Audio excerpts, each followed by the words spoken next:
sporty inside the locker room, a post-mortem, if you like, of events of the days to come, the one gone already. I've got the princess inside the studio with me this morning, Tega Onojiafe. Good morning to you. Good morning. Thank God it's Friday. How are you doing? I'm well, thank you. We want a par. Are we? No, Okay. no, we don't want to do that. We don't want to do that. We just want to watch the Super Eagles play Saudi Arabia. We don't Okay. want to look this man. I'm Don't start sorry. that. Wrong show, Oh, wrong show. okay, okay. Rewind and start again. Rewind. Okay, rewind. Okay, we're back. All Factory right. setting now. Factory setting.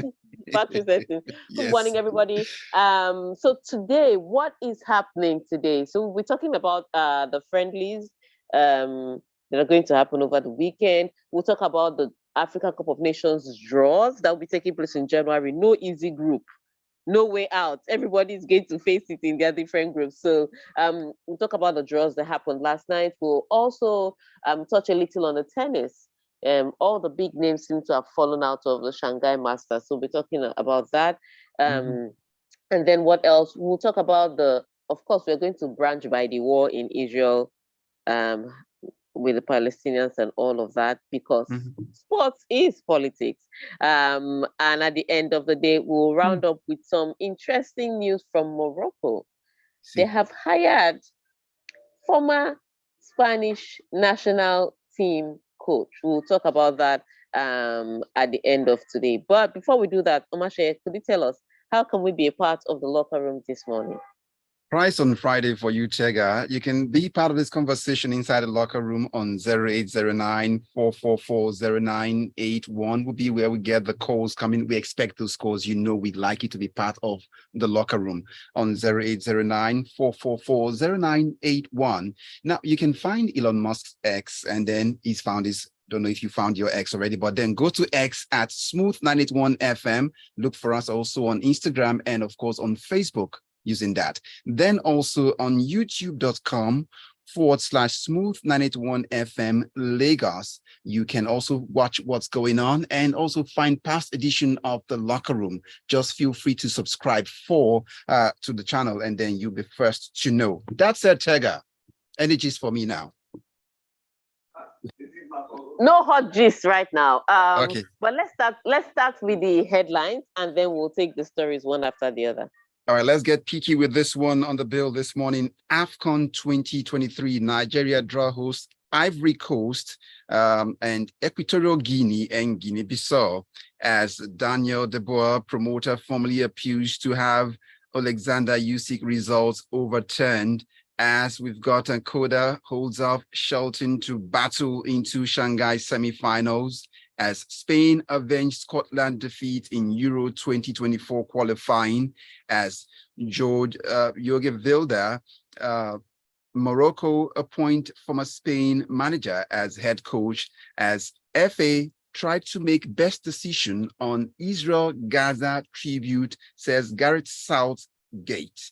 Then comes this one, Nicolo Zaniolo and Sandro Tonali leave Italy camp over investigation, as this man says he's born a winner, or probably born to do it. Wayne Rooney hired as new Birmingham manager. That's the signs of what's to come. Tega.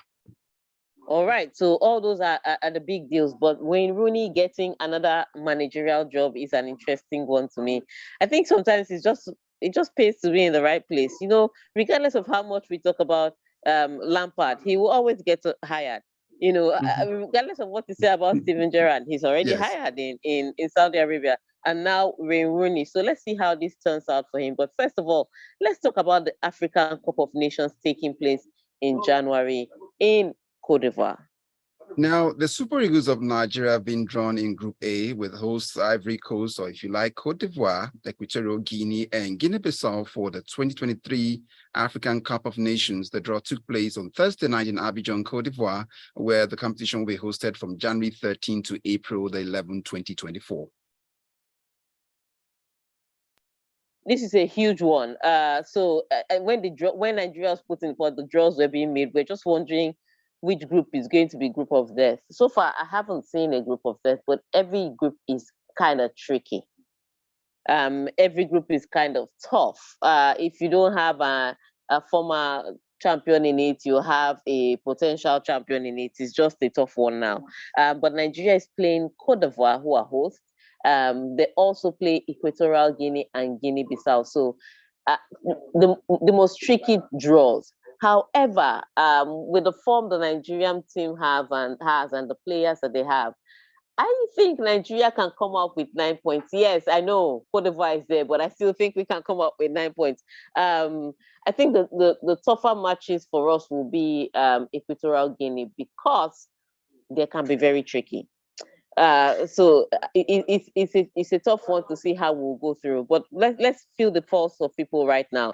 So you know the draws. Super Eagles are in Group A of the draws. They play Cote d'Ivoire, Equatorial Guinea, Guinea-Bissau. What do you think the Super Eagles? Do you think, number one, do you think the Super Eagles can qualify, and can they qualify top of the group? The numbers to send your messages to are 0809-444-0981 would be where we get the messages to, and also read messages on YouTube. That's if that's handy for you. youtube.com/smooth981 FM Lagos. All right. So just let us know. Cote d'Ivoire, Nigeria, Equatorial Guinea, Guinea-Bissau. How do you think the Super Eagles will fare, especially with Jose Posero and the fact that we have a plethora of stars in Nigeria? So send those messages. We'll be expecting to hear them. And that looks like a fine place to drift away now to some boxing issues this morning, as Daniel Deboer, promoter, formally appears to have Alexander Usyk results overturned. That's to be ruled as a no contest and that a rematch be ordered. Right. So if you remember this fight between Dubois and Usyk, there was one particular part, and it was controversial on the timeline at the time. In fact, even with the results, it was controversial because Dubois seemed to have gotten Usyk, but this is what he did. He hit Usyk on the belt. You can't hit Usyk on the belt. You can't hit him below the belt. That's not counted. But he didn't feel like it appeared from first glance that he hit him too low. Now, the referee also saw that and then, gave Usyk time to recover before the fight went on, and then Usyk dropped him in the 8th and the 9th rounds. But, there was a lot of controversy because, if you watch the replays and a lot of people coming out from it, they're like, that's not below the belt. That's not below the belt line. That's not low. So at the end of the day, it looked like Dubois got the shot in, got the champion down, but the referees gave the champion, disqualified that. Sorry, they not say disqualified, did not count that, and gave the champion time to recover enough to come back and win the fight. So Dubois is challenging that. Now, I don't know if the WBA will overturn that. But at the time, on the 9th, I do remember there was controversy across the timeline. It was like, did I just see that? Are you sure Dubois wasn't right? So there are questions to this, and we're going to wait to see the official thing. I would say this, in boxing, just always hit above the belt. Don't give the referees the opportunity to have to take a decision about whether it's too low or it's too high or it's below the belt or it's not. And there's no VAR there. I was hoping you wouldn't mention VAR here, but yeah, you would. We have to talk about VAR. There's no VAR there. So it was tricky. On the 9th, I do remember that this was a huge controversy as the fight was going on. And there were people were divided across it. People said no, that should have stood and Dubois should have won, or that should have been counted for Dubois. Either way, and some people were saying, well, he didn't have to hit him on the belt. There was every part of his body from his head to his upper torso. So there are all those questions, but at the end of the day, don't hit on the belt line, if you ask me. So we wait to see what the WBA would say. They're looking for an immediate rematch. I don't know that they will get it, but let's wait to see how this turns out. This leaves us with the question of how low is low, how low is too low, how high is too high. But then, even with dragging on social media, you have to question how low can you go. But then in all of this, when they go low, we go higher. That's what they say if we're campaigning. Indeed, and so that's how Usyk has been able to retain his title. But let's see how. I mean, I understand where Dubois is coming from, Yes. but ultimately, it was a risky shot to take in the first place. Now that gives us enough time to drift away from the boxing ring, and let's get into the court somewhere in Asia. That's Shanghai, precisely, where Koda holds up Shelton to battle into Shanghai semifinals. The other man didn't get his call. He didn't get his call connecting this time around again. This was a fire one. So first set was so tight, went to a tiebreaker, and in the tiebreaker, Shelton completely blitzed Koda. Then they get to the second set, and for some reason, Shelton made mistakes after mistakes. Koda just kept it clean, and that's the thing about Koda. It may not be exciting, but it's effective. And he kept it clean, was able to protect his own serves, and then he had reads on Shelton's serves, and he was able to win the second set. Now they got into the third set, and the third set was like cat and mouse. My goodness, you didn't know nobody dominated. You didn't know who was having a great time, because it started off with Koda breaking Shelton's serve, and it looked like Shelton was done. Then Shelton comes back, and then he also breaks Koda's serve. And then we get all the way into the tiebreak. Now the tiebreak was so messy. At some point, Koda was actually leading in the tiebreak by 6-1. So just one serve to wrap up, the match. And from nowhere, Shelton came back into it and tied it up at 6-all.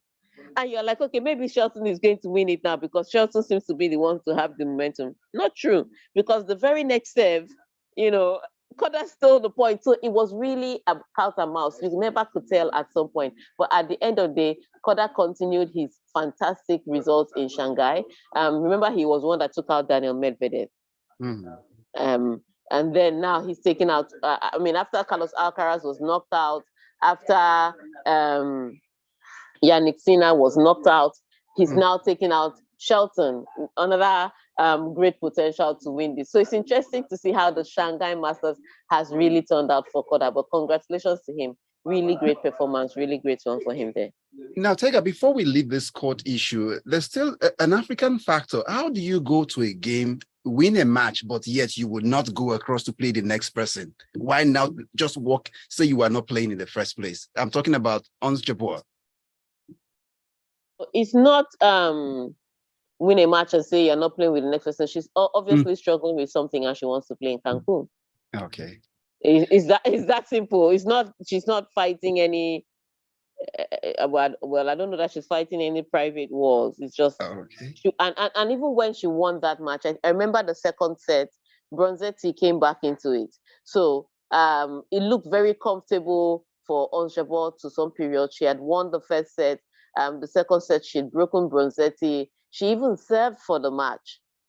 And next thing we knew, Bronzetti fought her way back and came into a tiebreak. And then Onojiafe was able to win in the tiebreak. So it's crazy.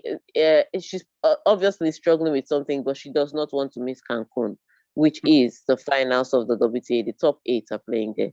So I'm sure that's what's happening.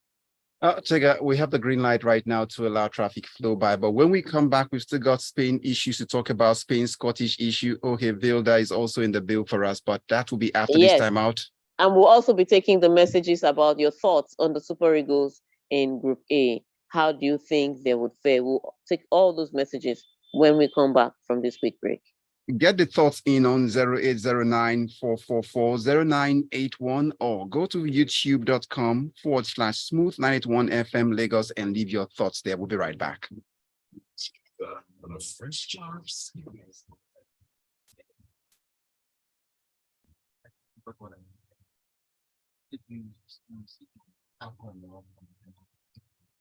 Okay, Mr. Okay.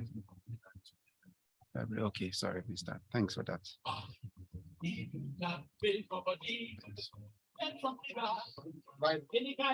can, and when we come up, you can close it.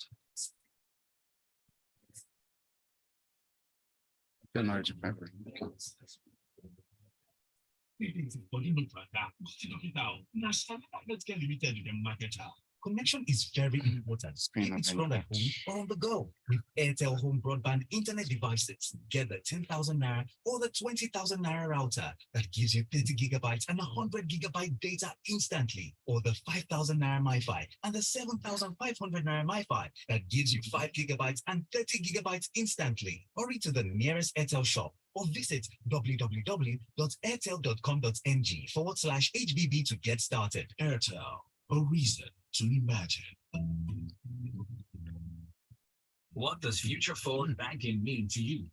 Speed, innovation, convenience, lifestyle goals, or just simply getting service that is designed just for you? Yeah, we thought you might like all of that and more. That is why we specially created Providus Bank for you to take care of your daily experiences. At Providus Bank, we believe that banking should be all about you and your business and how to get you to the next level. If you do not already have a Providus Bank account, please speak with our business concierge on 0700 77 684 387 or email businessconcierge@providusbank.com to switch to a future-forward banking experience. Providus Bank, future forward banking.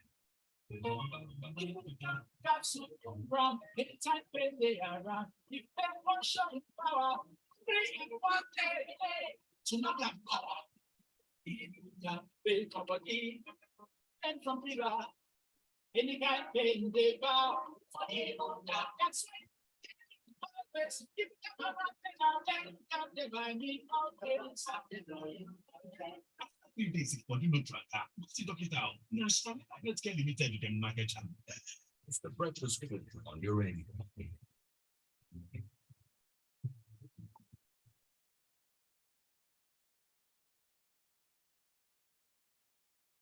We're smooth 98.1 FM. It's gone 27 minutes before we hit the 9 o'clock mark, and it's still the locker room. And Tega Onojiafe is still with us inside the locker room. Tega. Hello, you can Tega. Hear me now. Sorry. Yeah, I'm here. Yeah, right, good morning. So if you have missed earlier on, we talked about the group that Nigeria found herself in. It's Cote d'Ivoire, Nigeria, Equatorial Guinea, and Guinea-Bissau. How do you think the Super Eagles will fare? We're taking those messages on the numbers. 0809-444-0981. That's where we can get your thoughts in, and also on YouTube. If you search for us, Smooth 981 FM Lagos on YouTube. And so that takes us to the very next story. That Spain avenged Scotland defeat in Europe 2024, qualifying as they had cause to win 4-0 in Cyprus. I will say this about the Spanish national team. I will just say that De La Fuente was lucky on the night. It wasn't the most brilliant of performance by the Spanish national team. And they started like a house on fire, the very 2 minutes or 1 minute into the match, there was this fantastic passing sequence. There was an opening for Ferran Torres. He gets the ball right in between two defenders, has the pace. Unfortunately, it was him, the goalkeeper, and the goal, and he chose to put the ball wide. I was like, okay, maybe in Spain, they have the urgency and the intensity. They are going to, create more chances and probably dismantle Scotland. It didn't turn out like that. It was a struggle for Spain. In fact, Scotland did actually go ahead in the second half, but the goal was ruled as offside because, it was a direct goal from the free kick. Unfortunately, there was a Scottish player who interfered in play and he was offside. So he touched the goalkeeper and he was offside. Now, I did not think that whether the goalkeeper was touched or not, he could have caught the ball. But that's not the issue here. The issue is he was offside and he interfered in play. So whether the goalkeeper could have saved it or not became of no consequence because it's still an unfair advantage. But yes, Scotland went ahead. I think after Scotland scored that goal, then the Spanish realized what was going to go on, and they came back and struggled. Morata scored the first goal, and the second goal. I still think that second goal was an own goal, but it was given to Santiet so far. So it was not a brilliant result. Sorry, it was not a brilliant performance. It was a brilliant result. And what that has meant is that Scotland will have to hold on for their qualification, because as at last night, they needed only 1 point. But so far, Scotland is on 15 points, but they've played one more than Spain. Spain is on 12, and Spain play Norway next. So should Spain defeat Norway, then they'd be on 15 points. So that's why the result has been held back. I don't think it stops Scotland from qualifying, but they just have to wait a little longer. Oh, so it was Norway who beat Cyprus they won their game 4 goals to 0. And then Norway is hosting Spain next. So let's see how that turns out. But De La Fuente hasn't been, I would say this, with all the exciting talent you have coming up through Spain, the Spanish rank, De La Fuente hasn't been a coach that has given me confidence about the Spanish national team. But so far, he's getting the results. So let's wait to see. Let's not be that the media again is dragging another coach down. Let's just give him time and see how this pans out. But he's not. Every time I see Spain play, I'm not the most confident ever since he took over. And that's still staying with them. We see Jorge Vilda, Morocco appoints former Spain manager as head coach. That's what they're saying, appointed to head coach of the Moroccan women's team. Well, hopefully Jorge Vilda has learned his lesson, and he's not going to go to Morocco and do what he did in Spain. But well, based on his results, what did he do? What, for those who just joined the locker room, what did he do in Spain? It's not just for those who just joined the locker room. They can read up in their private time. You are just you want to start another war. They can read up in their private time. But basically, on the pitch, yes, he won the World Cup with the national team. He won the World Cup with the national team, but all the drama about the girls not locking their room and him and his team members can walk in anytime. Well, I think that was very abusive and invasive, not letting them go out. And if the shop wants to check their bags to see what they're doing, always wanting to know. Basically, he was treating the professional athletes like they were his own troubled teenage daughters. And when the girls protested that, look, you can't do that, he was backed by the head of football at the time, Rubiales, who now has the Kiss saga, and had to resign from that. And even when that saga was going on, he was one of those cheering Rubiales on. So hopefully, but at the end of the day, the Moroccan national team were just like, look, this guy won the World Cup, so we are hiring him, and they've taken him to coach Morocco. Now, here's the thing: I don't think he's going to be as strict with the Moroccan women's national team as he was with the Spanish national team, because he was a little protected in Spain. His father had worked in the FA. His father was head of women's football, and then he was coach. So some people questioned it. They were like, oh, there's nepotism there, that he was only hired because of his father. Well, he proved with his results that was not it. But he used to get away with a lot of off-pitch complaints. So he was a little protected in Spain. I don't think that he's going to go to Morocco and continue with this invasive style of play. And his, I won't call it strict discipline. I would call it unhealthy discipline. So I don't think he's going to continue that. I think he's learned his lesson. But for the football, let's see how it works with the Moroccan national team. They are a great side, and Morocco has developed their football, men and women's, and those teams have progressed in leaps and bounds. So he's in the right team if he's looking for progress and getting the result. But let's see how it pans out with an African team, because even the Moroccan national team coach, he also won UEFA Champions League, the former one. And he was dominant in women's football, but he came to Morocco and it was a completely different result. So let's see how it pans out with them for Jorge Vilda.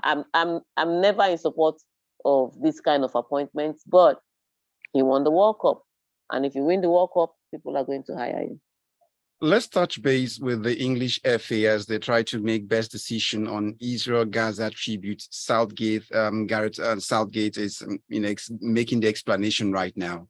Football, All right, politics.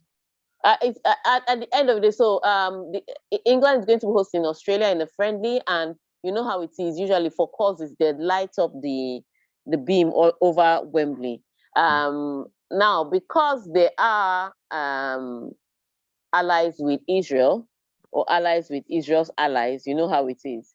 At first, there were intentions to put Israel colors on the beam, but the FA was like, look, at the end of the day, this war, innocents have died on both sides. We are not putting anybody's colors so that it's not like we are only mourning the dead on one person's side and we're not mourning the innocents that have died on the other person's side. We're not putting anybody's colors. What we are going to do is we're going to have a minute silence at the start of the game for all the people that have lost their lives so far in that. And I think, well, that's the best way to take. You know, because with Ukraine and Russia, it was a little easy. Russia invaded Ukraine. It's easy to put up their colors. You understand? But at this point in time, too many innocents, too many civilians have died on both sides. So even if you say the aggression from Hamas, instigated what Israel has done, what about all the innocents that have died, over the years by the hands or at the hands of the Israeli army? So nobody's, I mean, this was the best route to take. They cannot take sides. They cannot put the Israel colors there. So they've decided to go for a minute silence, a tribute to the innocents on both sides of the divide, which I think is a perfect way to take a stance. Now, from England to Italy this morning, where Nicolo Zaniolo and Sandro Tonali left the Italian camp over investigation. That's what we hear. So how much of a deal is this? It's crazy the way footballers are involved in betting these days. It's so crazy. In fact, I think there should be jail terms attached. And whether you're a first-time offender, you should have at least 90 days in jail. Maybe it will reset everybody's brain. Because you wake up one morning and you hear, oh, this person was involved in a betting scandal. And it's not one betting scandal, it's not two, but it's thousands, and it's over a period of time. And it's just ridiculous. You guys earn good money. Why are you trying to cheat? What are you trying to say? And there is a betting problem. There is a betting addiction. There's gambling addiction. These are not great things. Can you hear me? Multiple source of income, if you want to know. Why can't you look for a legal multiple source of income? Okay. Why must you look for the illegal multiple source of income? I think I'm done with hearing it. Every other day, in fact, every 2 market days now, you hear about one footballer that was involved in a betting scandal. We cannot legalize betting just to make it all right for you. I think what we need to do is start putting jail terms with this thing. They catch you in a betting scandal, you go to jail. I think everybody will arrange, their head will be straight. Enough is enough. I'm done with this rubbish, because what it is, they will investigate. After investigating, you probably get a suspension, like Ivan Toney got a suspension. You probably get to sit out a couple of games and probably will not be paid for those ones. But you come back into the game with your bad scandal and your bad behavior and your bad attitude and say, oh, I made one mistake. No, you made a deliberate action to cheat. There should be jailing terms for this thing. Enough is enough with these footballers. Enough is enough. On Fridays, when Tega hits these notes of bad, and if you don't know, you should know that Tega does not condone bad behavior. And you see, she's using enough this bad, you see it, so you now know why I tell you these things. So can we drift away now to our final port of call? Bond winner Rooney hired as new Birmingham manager as we get ready.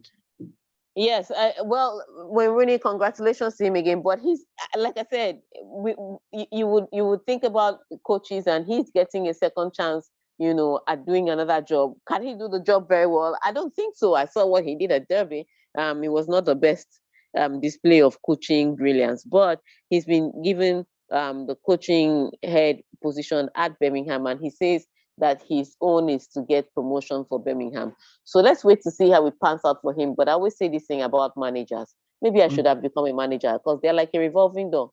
You fire them today, they'll be hired tomorrow.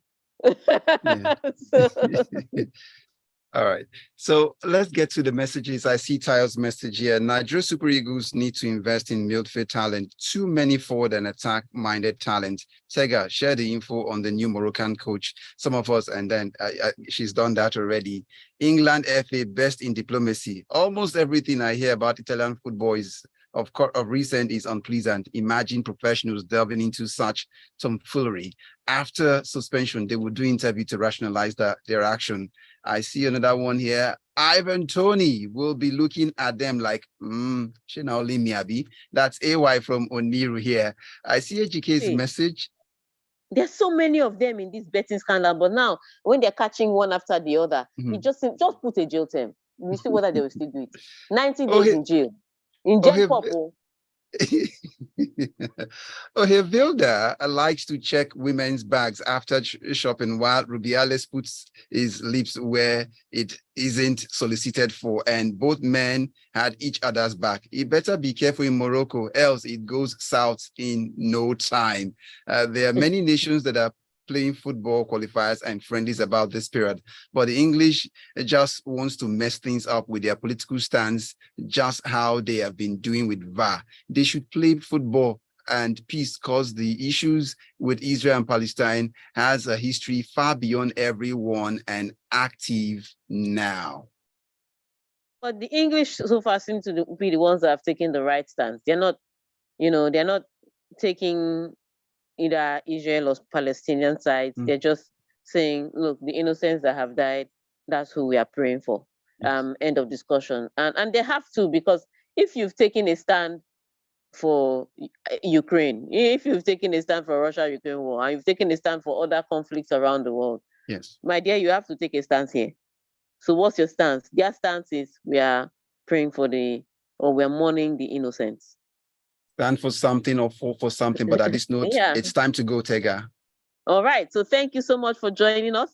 Hopefully by Monday, we'll be talking about the results from the Super Eagles and whether they boost your confidence building up to the upcoming African Cup of Nations that will be taking place in Cote d'Ivoire. For now, have a great weekend. Watch your sports, and hopefully we'll come back for more banter in the locker room. Thank you so much, Tega. Do have a great day. And that's where we call it a wrap inside the locker room. My name is Omatseye Atsenuwa. Good morning.